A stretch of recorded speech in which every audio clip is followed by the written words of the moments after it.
Olá, amigos. Vou falar aqui um pouquinho sobre um lançamento, essa tradução da obra-prima de Lord Byron, Dom Juan, tradução feita pelo Lucas Aparodes de Agostini, um livro bem grande, né, bastante interessante. Mas antes eu queria fazer um retrospecto sobre Byron, né, das traduções que eu publiquei durante esses anos, né, pela editora, né. Em 2015 eu comecei a editora junto com Wagner Schadek, e a intenção era resgatar mesmo alguns livros, algumas obras. E o primeiro dos primeiros que eu publiquei foi o Bairro, né, uma peregrinação de Tilde Road, a tradução de 1843, né? Ele foi publicada só bem depois, eu não lembro a data, mas depois teve uma edição em 45, mas não havia no mercado e achei necessário, né, essa tradução do Pinheiro Guimarães. E acabei fazendo a edição e vi que tinha outras pessoas interessadas, né? Eu considero uma obra-prima também do Vairo. Outras pessoas interessadas em descobrir sobre o romantismo, sobre a influência do romantismo, porque a gente sabe que muitos falam a influência do Byron, né? E temos poucas edições no mercado, algumas traduções, pequenos fragmentos de poemas. E por um interesse mesmo, queria conhecer o influenciador, o principal influenciador do romantismo brasileiro, principalmente da poesia, da segunda, da primeira, da terceira geração do romantismo. Essa personalidade que se tornou uma espécie de mito, né? O Byron, mais do que um simples poeta inglês, ele se tornou um mito, principalmente no século XIX. Sabendo disso, eu vi que tinha interesse também pelo Tio de Haroldo, conhecer essa obra-prima, e acabei publicando outras traduções, como O Corsário, né, do Barão de Paranapiacaba, portanto tradutor e byroniano fervoroso, como se diz, fez várias traduções, várias incursões pelo mundo byroniano, né, fiz essa edição do Corsário, um poema bem legal. Também fiz as edições do mesmo tradutor, né, do Giaur, aí seja um poema menor, pequeno, também do mesmo tradutor, e o Mazepa também, né, do Barão.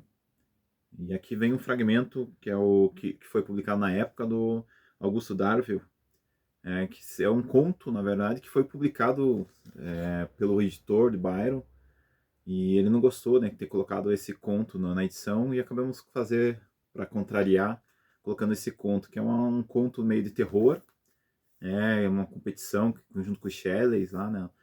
E ele escreveu que tem a ver com um vampiro, etc. Foi um dos contos que influenciaram até a criação do Frankenstein, pode se fala, né? Da criação do mito do vampiro também. Também fiz uma edição do Pinheiro Guimarães, né? Desse tradutor do Tio de Haroldo, dessa peça poética do Sardanápalo, né? O Sardanapalo, né, como queiram. Achei muito interessante, gostei muito de fazer a história desse rei. Fiz essa edição bem legal. Também resgatei uma tradução do Tiburcio Craveiro, que é considerada a primeira tradução do Byron no Brasil integral, né, de uma obra.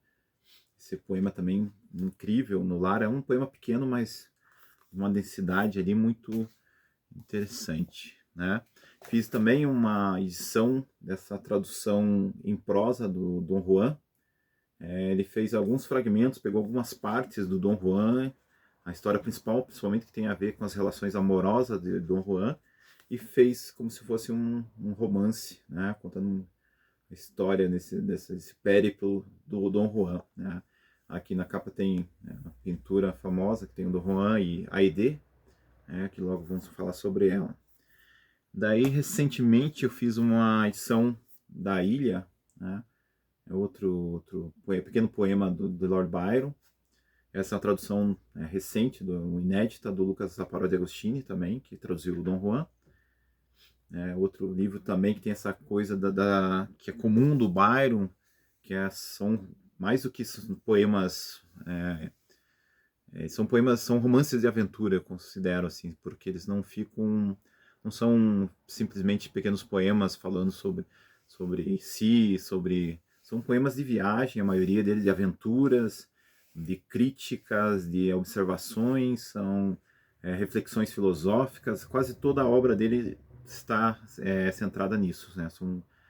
Ele trabalha com várias histórias de vários lugares, ele incorporava essas histórias e dali ele nascia os mitos, né? E dali nascia essas obras fantásticas, né? Eu considero como romances de aventura, em forma de poesia, etc., mas são romances, porque tem todo esse... São poemas que têm início, meio e fim, né? Não são simples poesias, né? Daí se percebe a grande influência do Byron, né?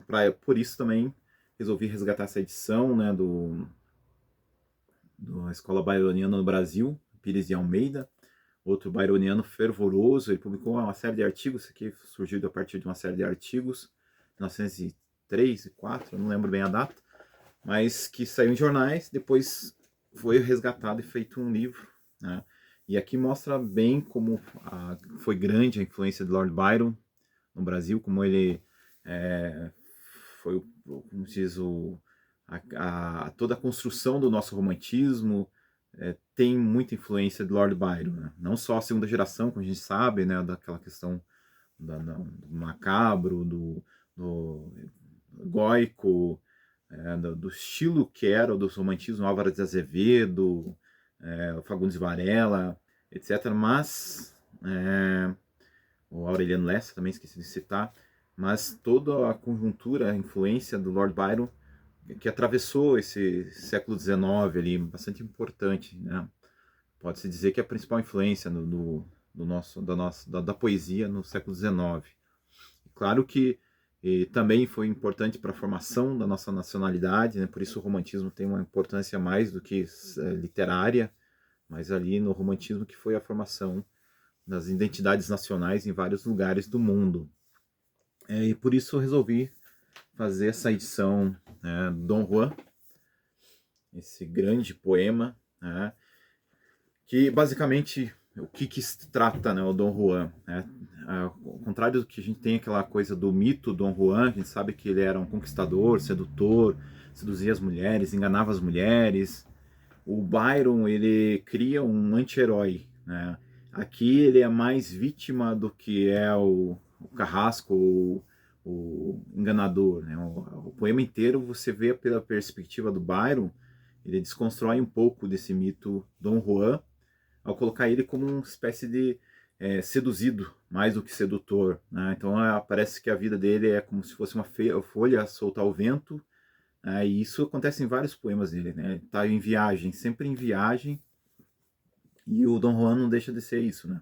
Começa a partir ali um jovem, né? Um jovem mancebo, muito bonito, na Espanha, né? A pele amorenada, e ele é muito bonito, e as mulheres já começam a olhar ele com outros olhos, né? Ele é ainda adolescente, uma senhora casada, a Dona Júlia, se apaixona por ele, né? E fica alucinada por ele, quer porque quer ele. E nesse meio tempo o marido descobre, com medo de morrer, a mãe dele, a Dona Inês, né, pegando aqui o nome dela, ela força ele a sair da Espanha, né, para ele não acabar sendo vítima ali, não só, né, do marido da Dona Júlia, mas dá para ver que vai acontecer mais coisas ali. Então ele nem sem saber, inocente daquilo, e ele um personagem todo ligado ao amor, né, principalmente Dom Juan, ligado ao amor, mas ali você já vê uma outra perspectiva, né? Ele acaba saindo da Espanha, embarca num navio, mais uma espécie de aventura que se encontra boa parte dos livros de Lord Byron, e o navio naufraga, né? Como tem na ilha, o corsário, essas aventuras marítimas. Ele era muito ligado a essas aventuras pelo mar. E o navio naufraga e o único sobrevivente é ele, né? Através de uma pequena embarcação, e ele fica tempos à deriva, ele descreve essa deriva até, muito interessante, até que vai parar numa praia, desacordado, e quando acorda tem uma jovem bela e a sua serva observando ele, sabe? E ela fica apaixonada no momento que vê ele na praia. Essa jovem chama-se Aide, ela é filha de um pirata grego, né? E ali foi a praia que ele acaba chegando ali, é uma ilha deserta no mar Egeu. E ali tem esse pirata, que é uma espécie de rei, né, um pirata grego, uma espécie de rei que coordena ali, que manda em tudo. E ela se apaixona, ela cuida dele, ela até ele se restaurar, porque ele chega bem abatido, né, depois da deriva. Só que daí, quando o pai dela descobre que ela estava ocultando até esse jovem mancebo, e os dois se apaixonam, né? Eles vivem ali um momento que os dois vivem um amor puro, assim, sabe? Contrariando toda esses conchavos amorosos da Europa, né? Ali eles vivem um amor puro. Só que o pai dela não gosta, né, desse personagem, desse jovem. Então ele acaba armando para ele, para capturá-lo, né? E a ideia acaba falecendo, morrendo por esse amor, assim, tão romântico que ela acaba morrendo por esse amor. E dali ele é vendido como escravo, ele é, vai se tornar um escravo e vai ser mandado lá para um harém da sultana Gulbeyaz, deixa eu só pegar o nome, em Constantinopla. E ali ele vive no meio das mulheres, né, escondido, né, e a sultana toda hora investe para seduzi-lo e ele resiste por uma espécie de ética com o amor que ele tinha por Aide. E ele vai resistindo, resistindo, mas assim, ela ataca a todo momento. Até que o sultão chega e daí ele tem que fugir. Ele tá vestido de mulher, quando o sultão começa a desconfiar que não é mais uma das mulheres do harém. Em certo sentido, ele está criticando toda essa submissão, essa objetificação da mulher ali. O jeito que ele escreve, ele mostra porque ele está defendendo as mulheres. Então, ele vê elas como o sultão vê elas como objeto, né, de prazer, objeto sexual. E dali ele foge. Ele foge e vai parar vai viajando, né? Vai parar lá na Rússia, na corte da Catarina a Grande. Né? E ali nessa corte na Rússia, né, incrivelmente, Byron uma destreza incrível para a história, para a filosofia, para tudo, né? Para descrever. Ele mostra todos esses conchavos, todas as ironias, como se diz, a hipocrisia que girava nas cortes, né? E ali se entra na corte russa, mas ele servia para uma crítica a toda a corte, né, europeia, né? Então faz uma crítica bem forte ali sobre como funcionava ali, é, as intrigas políticas, as armações, traições, etc.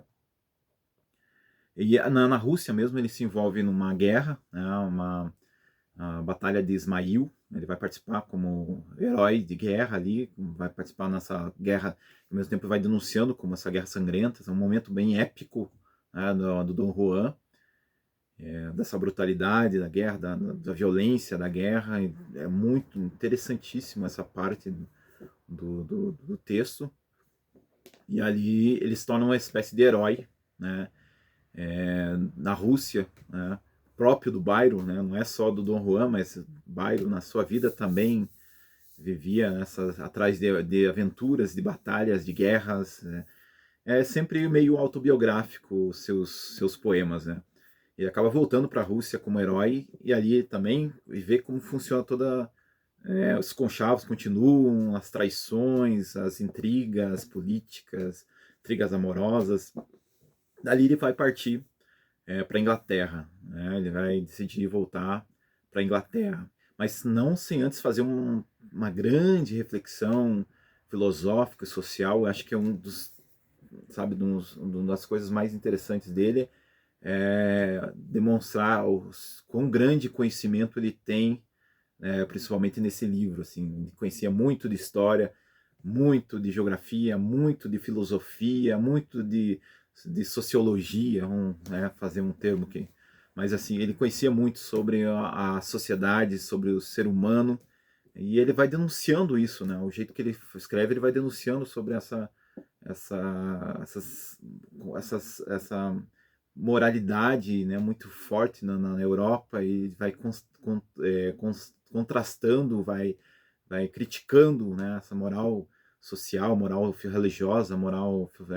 e é isso que chama mais um grande importante do poema. Depois ele vai para Londres, né, também ele continua mostrando essas intrigas, essas hipocrisias, né, da aristocracia europeia, agora na Inglaterra. Então ele continua vendo sobre esses casos amorosos, a exploração, toda essa, como se diz, as relações de interesse no casamento, as relações de interesse no amor. Quer dizer, ele vai criticar muito sobre esses conchavos amorosos, né? E ali, mas em Londres, na Inglaterra, também ele vai encontrar um novo amor, que é a Aurora, né? Uma católica no meio da sociedade ali, quer dizer, ela é divergente do resto ali, e ela vai ao mesmo tempo fazendo críticas sobre a questão de religião, o amor idealizado, o que é. E chega ao ponto do final que ele começa a refletir sobre tudo que ele viveu, sobre tudo que ele se aventurou, sempre com misturando o trágico e o cômico, de um modo muito bem feito, muito bem construído, né? Então ele mistura o trágico e o cômico, uma crítica muito forte, né, à moral da sociedade europeia, de como ela é meio atrasada em vários sentidos, né? Sabe como o Byron era muito mais avançado, né, em questões de moralidade, ele já causava muito escândalo na sociedade inglesa, e não é à toa, né, a mão, quando ele escreve Dom Juan, ele pesa bastante a mão, né, a sátira, a ironia, ele coloca tudo o que ele sentia, pode-se dizer que é um dos livros que ele coloca mais a visão byroniana do mundo, mais do que os romances de aventura dos outros livros. Aqui tem toda a visão de mundo do Byron, né? Eu acho que é principalmente isso. Essa tradução do Lucas Aparó de Agostini, ela prima principalmente pela compreensão, né? O que eu considero assim, sabe? Pode perder em alguns aspectos poéticos, etc. Ele utiliza o mesmo estilo de rima, etc.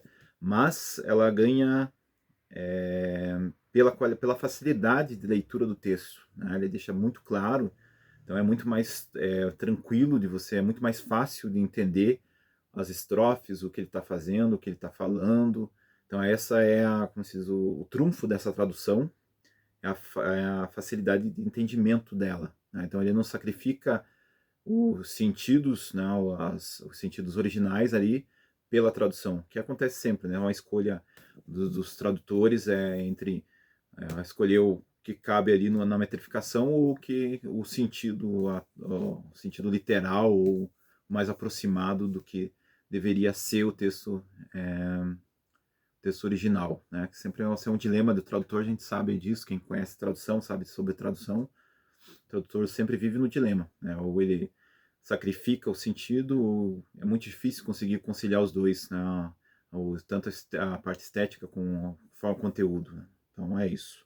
Então essa aqui é uma tradução espetacular, incrível, né, do Lucas, acho que vale a pena, né? Principalmente conhecer. Eu acabei desenhando a capa na mão mesmo, eu resolvi fazer uma capa, queria resgatar aqueles desenhos dos anos 50, 70, aquelas edições meio que saíam, né, nos anos 30, 50, e acabei trabalhando com desenho durante algum tempo, né, fazia muitos anos que eu não desenhava, então fui fazendo aos poucos, né, trabalhei com desenho, pode ver cheio de... Ao mesmo tempo, queria não ficar muito no óbvio e fiz vários desenhos também para ilustrar. Eu achei importante colocar alguns desenhos no meio, né, algumas pinturas para ilustrar, todas feitas à mão também, né. O que eu queria mesmo era trazer de volta essa obra-prima e algumas pinturas. Então é isso. O livro está lá no site, né, disponível, né? Faço, como eu sempre falo, faço pouca tiragem, né? A gente sabe como é a realidade do Brasil.